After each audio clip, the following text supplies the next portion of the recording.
Depuis 4000 ans, chaque société trouve que les dettes augmentent plus rapidement qu'elle ne peut les rembourser. Le problème, c'est que ces sommes sont dues à une petite oligarchie de 10% de la population en haut de l'échelle. Il faudrait annuler la dette envers cette minorité, mais ce n'est pas ce qui se profile. C'est elle qui décide. Elle préfère priver les 90% de la population du droit de vivre que de se priver de l'argent qui lui est dû. Elle préfère dépouiller la planète et décimer la population pour être payée, plutôt que de renoncer à son dû. C'est le combat politique du XXIe siècle.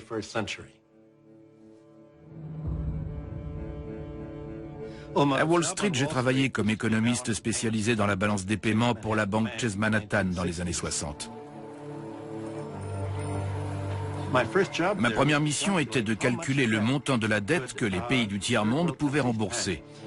La réponse était « Combien gagnent-ils » Ce qu'ils gagnaient, c'était ce qu'ils pouvaient verser comme intérêt. Et notre objectif était de prendre la totalité des gains d'un de ces pays et de dire « Tout ça nous revient, ce sont nos intérêts ». Ne venez pas me raconter vos malheurs. J'entends ça tous les jours. Et très franchement, ça me fatigue. Les faits sont là. En 1973, notre banque vous a accordé un prêt. Et vous ne l'avez toujours pas remboursé.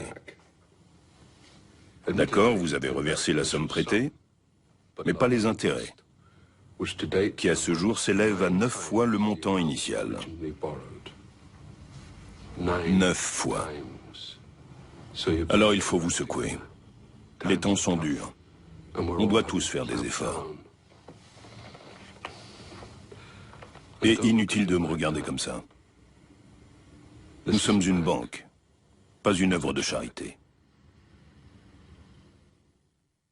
Pour que les Occidentaux comprennent, les Occidentaux sont en train de subir le sort que le système bancaire a fait subir au tiers-monde précédemment, via notamment le FMI.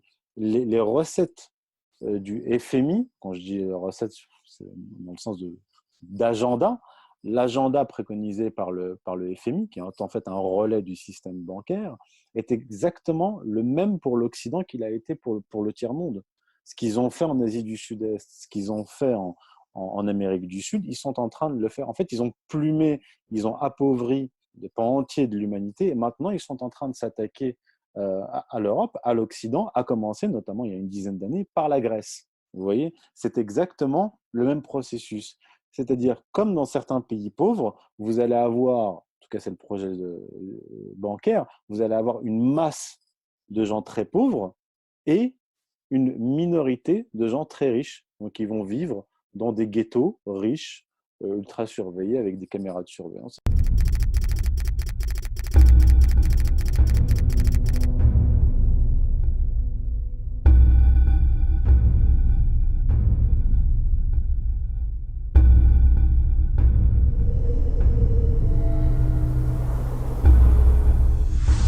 هنا بوابة نيوم.